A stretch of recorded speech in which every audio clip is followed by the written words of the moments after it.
White house परिसर के पास हड़कंप मच गया। जैसे ही गोलियों की आवाज वहां पर सुनाई दी है, लोगों में भी दहशत का माहौल हो गया।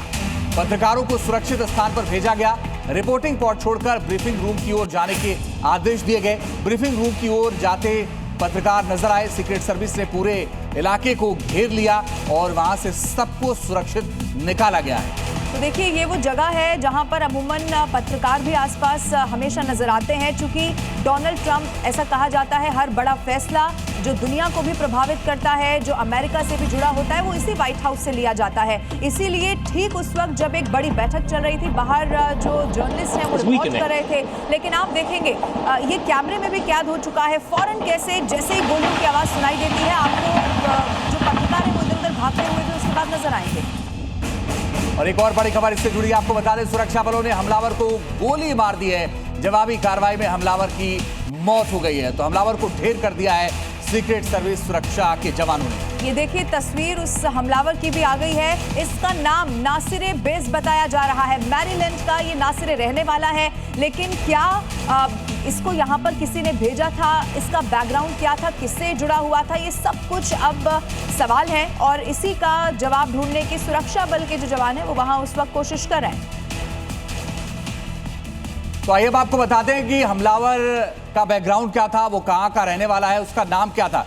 दरअसल हमलावर का नाम नासिर बेस्ट बताया जा रहा है और इसकी उम्र महज 21 साल बताई जा रही है। और ये रहने वाला कहां का था? ये रहने वाला मैरीलैंड का था। वॉशिंगटन डीसी में ये 18 महीनों से रह रहा था, ये जानकारी आई है। साथ ही ये भी जानकारी आ रही है कि इसकी जो हेल्थ है उसको लेकर ये खबर है कि मानसिक रूप से ये बीमार था और इसकी हिस्ट्री ये बताती है कि जुलाई 2025 से व्हाइट हाउस में जबरन इसने घुसने की कोशिश की थी और जून 2025 सीक्रेट सर्विस एजेंट को इसने धमकी भी दी थी। इसीलिए ये पूरी जो हिस्ट्री है वो सवाल उठाती है कि क्या इसने बहुत पहले से ही पूरी प्लानिंग कर रही थी, क्योंकि यहाँ का रहने वाला नहीं था, लेकिन 18 महीनों से यहाँ पर रह रहा था। पहले भी व्हाइट हाउस में घुसने की कोशिश कर चुका है। यानी कि जो आज इसने किया, ये जो कल इसने किया, क्या ये पहले करने वाला था? ये बड़ा सवाल है।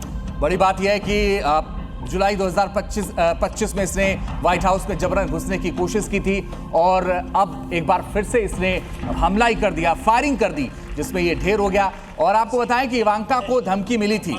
इवांका ट्रंप, जो डोनाल्ड ट्रंप की बेटी है, उनको धमकी मिली थी और ठीक उस धमकी के 1-2 दिन बाद ही वहां पर इस तरह की घटना होती है। ऐसे में कई सारे बड़े सवाल उठ रहे हैं। दो अलग अलग तस्वीरें जो दर्शक इस वक्त हमारे साथ जुड़े हैं, इस पूरी तस्वीर के जरिए खबर आपको समझाते हैं। व्हाइट हाउस पर अटैक किया गया है, जो अपने आप में बहुत बड़ी बात है। हालांकि जो हमलावर था उसे ढेर कर दिया गया है, लेकिन ये कोई अचानक से हुई घटना नहीं है। अब तार भी जोड़े जा रहे हैं। अब जो सुरक्षा एजेंसियां जांच कर रही हैं, चूंकि इवांका को पहले धमकी मिली थी, ये शख्स पहले व्हाइट हाउस में घुसने की कोशिश भी कर चुका है।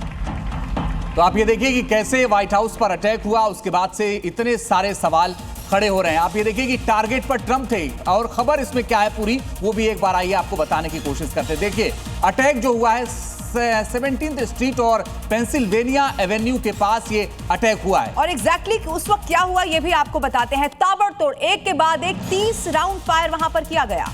और समय आपको बताते हैं, भारतीय समय के अनुसार आज सुबह 6 बजे का वक्त था जब ये पूरी फायरिंग हुई। और उस वक्त सबसे बड़ी बात, डोनाल्ड ट्रंप कहां पर मौजूद थे? अगर आपके मन में सवाल है तो इसका जवाब यह है कि व्हाइट हाउस में जहां पर ये फायरिंग हुई उसके अंदर ही मौजूद थे और सीक्रेट मीटिंग उस वक्त डोनाल्ड ट्रंप कर रहे थे। और उसके बाद जब ये फायरिंग हुई, एक्शन क्या हुआ ये भी समझिए। दरअसल जवाबी कार्रवाई की सीक्रेट सर्विस के सुरक्षा बलों ने और इस जवाबी कार्रवाई में जो हमलावर था वो ढेर हो गया है। और कौन है ये हमलावर, ये भी आपके सामने रखते हैं। नासिर बेस्ट इसका नाम बताया जा रहा है और फिलहाल की जो स्थिति है उसके मुताबिक वहां लॉकडाउन भी हटा दिया गया है। सुरक्षा बलों की वहां पर भारी तैनाती की गई है। घटनास्थल की फॉरेंसिक जांच की जा रही है और सुरक्षा एजेंसियां ये फिलहाल जानने की कोशिश कर रही हैं कि आखिर क्या हुआ। और अब आप देखिए कि ये कब अटैक हुआ ये भी समझिए। आज वॉशिंगटन में व्हाइट हाउस पर अटैक हुआ। 26 अप्रैल 2026 को भी ये अटैक हुआ था और वो अटैक डिनर के दौरान हुआ था। वहां डिनर के दौरान फायरिंग हुई थी। फिर उसके पहले सितंबर 2024 का मामला है, फ्लोरिडा में गोल्फ क्लब के बाहर यह अटैक हुआ था। 13 जुलाई 2024 को भी पेंसिल्वेनिया रैली के दौरान ट्रंप को गोली लगी तो छूटी हुई गोली निकल गई थी। जब राष्ट्रपति बने भी नहीं थे, इस दौरान जो प्रचार के दौरान वो थे, उस वक्त भी ऐसा हुआ था। तो एक के बाद एक राष्ट्रपति ट्रंप निशाने पर रहे हैं। दो अलग अलग तस्वीरों के जरिए हम आपको बता रहे हैं कि आज कैसे व्हाइट हाउस पर अटैक हुआ।